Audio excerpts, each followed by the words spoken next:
नमस्कार, मेरा नाम है निखिल। आप देख रहे हैं न्यूज़ फॉर नेशन। आज बिहार विधानसभा भवन का 100 साल पूरा हो गया है। इस खास मौके पर देश के राष्ट्रपति महामहिम रामनाथ कोविंद पटना पहुंच चुके हैं और बिहार विधानसभा भवन के परिसर में राष्ट्रपति मौजूद रहेंगे। वहां एक बोधि वृक्ष भी लगाने जा रहे हैं।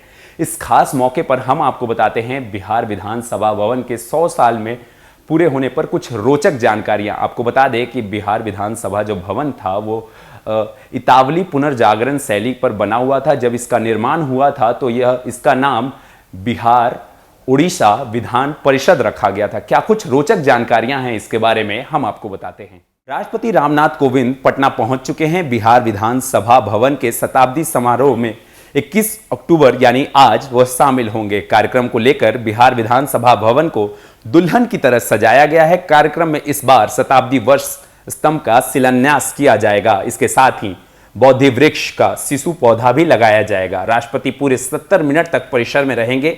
हालांकि 7 फरवरी 2021 को इस भवन ने 100 साल पूरे कर लिए। 7 फरवरी 1921 को जब विधानसभा के मौजूदा भवन का उद्घाटन तत्कालीन राज्यपाल लॉर्ड सत्येंद्र प्रसन्न सिन्हा ने किया था, तब इसे बिहार उड़ीसा विधान परिषद के नाम से जाना जाता था। 7 फरवरी 1921 को ही मौजूदा भवन में पहली बैठक हुई थी। सर वॉल्टर मोड ने इसकी अध्यक्षता की थी। बिहार के पहले राज्यपाल लॉर्ड सत्येंद्र प्रसन्न सिन्हा ने इससे संबोधित किया था। यानी देश की आजादी के 26 साल पहले ही यह भवन तैयार किया गया था। इतावली पुनर्जागरण शैली से बना है। यह धरोहर जितना मजबूत है उतना ही रोचक इसका इतिहास है। आइए हम जानते हैं। आपको बता दें कि 12 दिसंबर 1911 के इतिहास में सबसे महत्वपूर्ण दिन है। तब अंग्रेजी शासन में बिहार बंगाल प्रेसिडेंसी का हिस्सा था। इसी दिन बिहार को बंगाल से अलग करने की मांग पूरी हुई थी। ब्रिटिश सम्राट जॉर्ज पंचम ने दिल्ली दरबार में भारतीय परिषद अधिनियम 1909 के आधार पर बिहार एवं उड़ीसा को मिलाकर बंगाल से अलग राज्य बनाने की घोषणा की थी। 22 मार्च 1912 को बंगाल से अलग होकर बिहार एवं उड़ीसा राज्य अस्तित्व में आया। सर चार्ल्स स्टुअर्ट बेली इस राज्य के पहले उपराज्यपाल बने। विधायी परिषद की पहली बैठक 20 जनवरी 1913 को बांकीपुर स्थित पटना कॉलेज के सभागार में हुई थी। नए राज्य के विधायी पदाधिकार के रूप में 43 सदस्यीय विधान परिषद का गठन किया गया। इसमें 24 सदस्य निर्वाचित एवं 19 सदस्यों को उपराज्यपाल ने मनोनीत किया था। यही परिषद संख्या बल में परिवर्तन से गुजरते हुए 243 सदस्यों के साथ आज बिहार विधानसभा के रूप में हम सबके सामने है। आपको बता दें कि गवर्नमेंट ऑफ इंडिया अधिनियम 1919 के तहत बिहार एवं ओडिशा को पूर्ण राज्य का दर्जा मिला, जो 1920 में साकार हुआ था। हालांकि पूर्ण राज्य का दर्जा मिलते ही बिहार में राज्यपाल की नियुक्ति हुई। इसके पहले यहां उपराज्यपाल होते थे। बिहार के पहले राज्यपाल लॉर्ड सत्येंद्र प्रसन्न सिन्हा हुए। 1920 से पहले परिषद का अपना कोई सचिवालय या सभागार नहीं था, इसलिए इसी बैठक के अलग अलग जगहों पर होती थी। बंगाल से अलग होने के बाद परिषद के लिए सचिवालय की जरूरत थी। इसके लिए इस भवन को तैयार किया गया था। A.M. मिलवुड मौजूदा विधानसभा भवन के आर्किटेक्ट थे। इतावली रेनेसां आर्किटेक्चर में इन्होंने इस भवन को तैयार किया।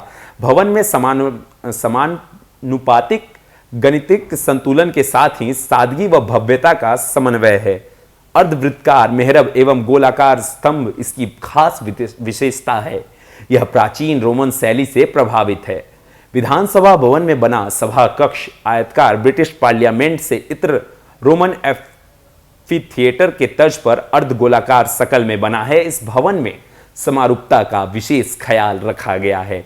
अगले हिस्से में जो प्लास्टर है उसमें एक निश्चित अंतराल पर कट मार्क है, जो इसे बेहद खूबसूरत बनाते हैं। आर्किटेक्ट्स इसे इंडो सार्सेनिक आर्किटेक्चर का उदाहरण मानते हैं। आपको बता दें कि विधानसभा का मूल कक्ष सभा भवन, जहां सदन का संचालन होता है, इसकी आंतरिक संरचना 60 फीट लंबी और 50 फीट चौड़ी है।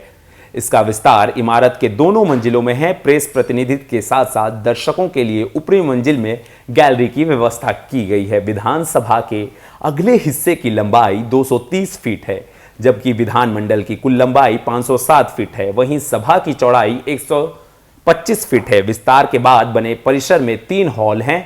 इसके मध्य भाग में 12 कमरे सभाध्यक्ष के कार्यकाल कार्यालय कक्ष की लंबाई चौड़ाई 18 गुने 20.9 फीट है। सबसे बड़ा कक्ष मुख्यमंत्री के लिए है।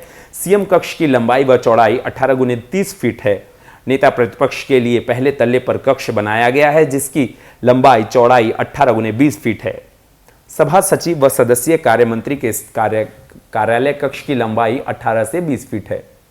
आपको बता दें कि 1935 में पारित अधिनियम के तहत बिहार और उड़ीसा को अलग अलग राज्य बनाया गया था। तब बिहार में विधानमंडल के तहत 2 सदनों विधान परिषद और विधानसभा की व्यवस्था अस्तित्व में आई थी। 1936 में उड़ीसा भी बिहार से अलग हो गया था। 1950 में संविधान लागू होने के बाद पहली बार 1952 में चुनाव हुए।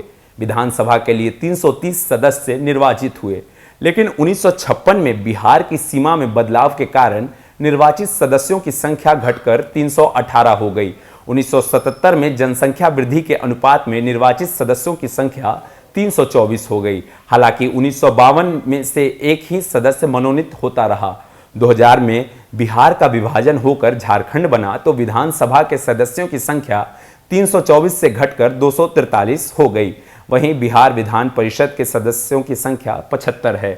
तो हमने इस वीडियो के माध्यम से आपको बिहार विधान सभा भवन की कुछ रोचक जानकारियां बताई। आज बिहार विधानसभा अपने 100 साल के इतिहास का गवाही दे रहा है, जिसकी साक्षी राष्ट्रपति महामहिम रामनाथ कोविंद और उनके साथ पूरा देश होने जा रहा है। और भी अपडेट्स देंगे, बने रहिए न्यूज़ फॉर नेशन के साथ। धन्यवाद।